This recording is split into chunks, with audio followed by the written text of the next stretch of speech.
Yo, what's going on? Next up, we got honest game trailers for Elden Ring. Ever since I started playing the game, only one time, and it's probably not on video because I was really tired.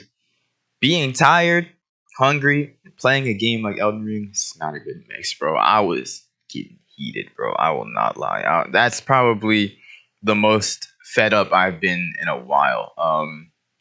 I kept dying in an area over and over and I could barely make progress because I was so damn tired. But I just wanted to finish that area so that I could start something new by the next time that I wanted to play the game.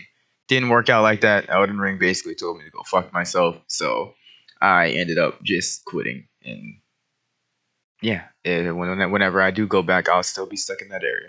So yeah, whenever I do go back, I will most likely try to keep my cool because I'm trying to be better at raging on video games. Like, it's like, bro, it's just a game at the end of the day. You really can't be raging on these things, bro. It's not worth the time or energy. But something tells me that in this honest game trailer, they are going to address the The following is rated anger S for spoilers.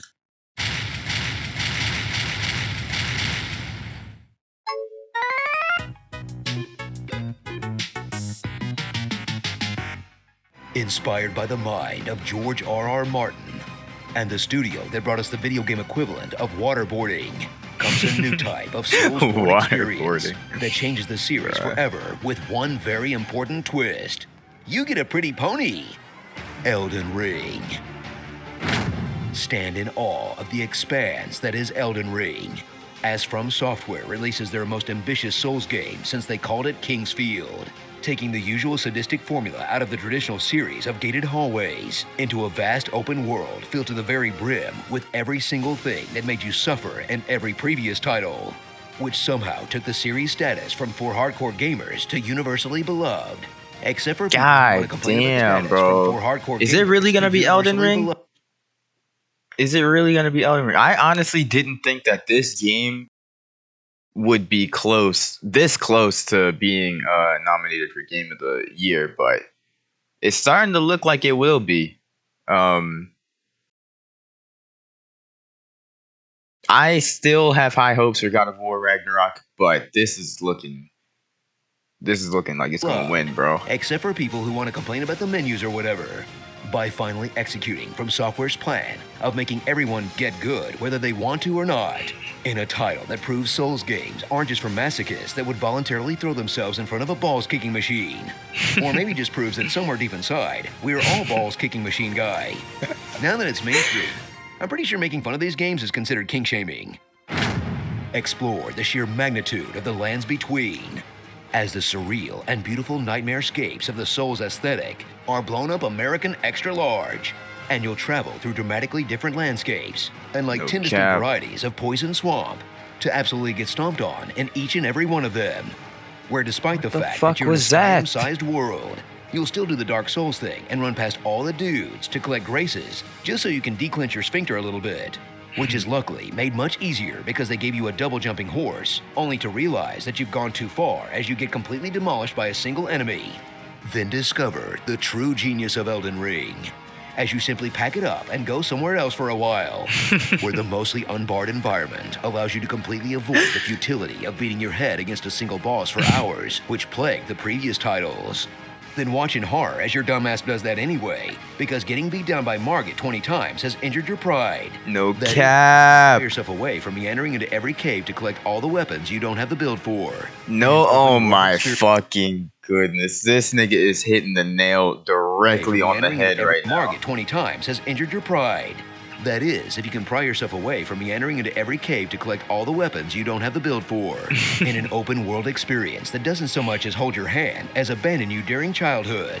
It was obvious that he was just going out for cigarettes. That was 45 years ago. Yo. Uncover the machinations of the Elden Ring and step into the shoes of the Tarnished. Another dreg of a protagonist that finds themselves in a world where every person, animal, and plant wants to kill them. Tasked to fight a bunch of demigods and reforge the pieces of the Elden MacGuffin. In a narrative unheard of for a Souls game that sort of lets you know what's going on from the get-go, but still somehow manages to be just as vague as you piece together the cryptic dialogue of the numerous weirdos and creeps What around the you, fuck? and try to parse lore with a similarian level of made-up fantasy names to keep straight, which is probably what has kept George R.R. Martin from writing more Games of Thrones for all these years, despite the fact that 95% of the player base will ignore it completely. No cap. I have no idea what's going on in the story in my In favor of their personal storyline, Big Sword Kill Guy. But hey, I guess somebody's got to keep the Souls YouTuber economy afloat. I'll probably watch a Roll lore video or around like you're on something after I fire complete it. in the frenetic combat of Elden Ring that revamps the systems of the previous titles and adds the unthinkable, a jump button. Which mostly means you'll have a second thing to mash until you rub your fingerprints off other than dodge. Badass Then fucking jump into dumpling some of the looking sweatiest bitch. Souls combat you've ever experienced. Wait. The new edition. You couldn't jump in the previous Souls games? I only played Bloodborne for like 5 minutes, so I didn't even learn half of the controls, but I don't remember being able to jump. I never played any of the Dark Souls games, and I've never played Sekiro. You're telling me you can't jump in any of those games? You gotta be able to jump in Sekiro. It's like Come guard on now. counters and awkwardly fighting from horseback add variety to the encounters.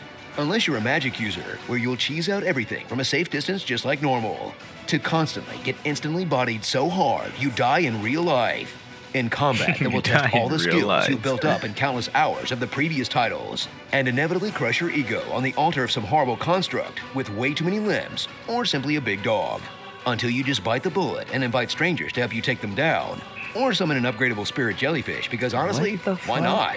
In some of That the nigga most is ridiculous fighting in fights the you've ever void. seen in a Souls game, none of which will prepare you for the game's true battles.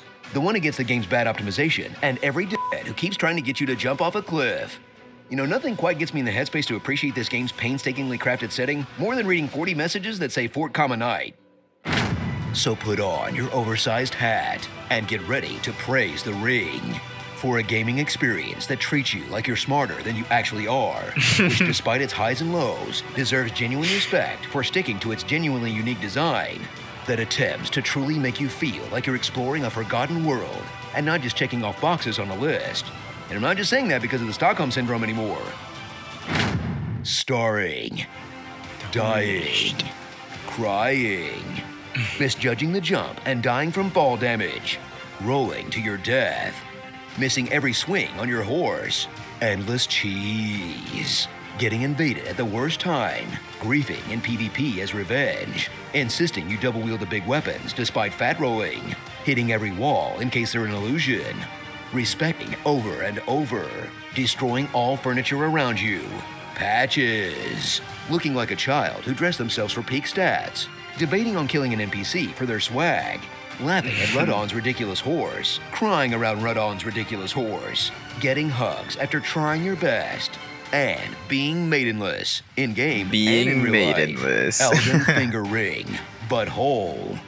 The real threat of this game isn't the massive dragons or powerful demigods. It's the crabs and lobsters. Seriously, I haven't been this threatened by seafood since I got food poisoning at Red Lobster. Tell us what you'd like to hear in my epic voice in the I don't comments think below. he said a single I false saifu thing, with bro. my waifu. That was the most facts I've ever heard in a video before, bro. Everything was spot on. Jesus, dude, and like seeing that, bro, that just made me a little depressed because I'm like really nowhere near done with this game. Like, bro, I barely scratched the surface because I don't even know if I want to do multiple playthroughs. I think I'm gonna just do one playthrough and try and complete everything. But yeah, we got a long way to go, my brothers and sisters. So if you enjoyed my reaction, feel free to hit the like button, subscribe, and share. And I will see you all in the next one.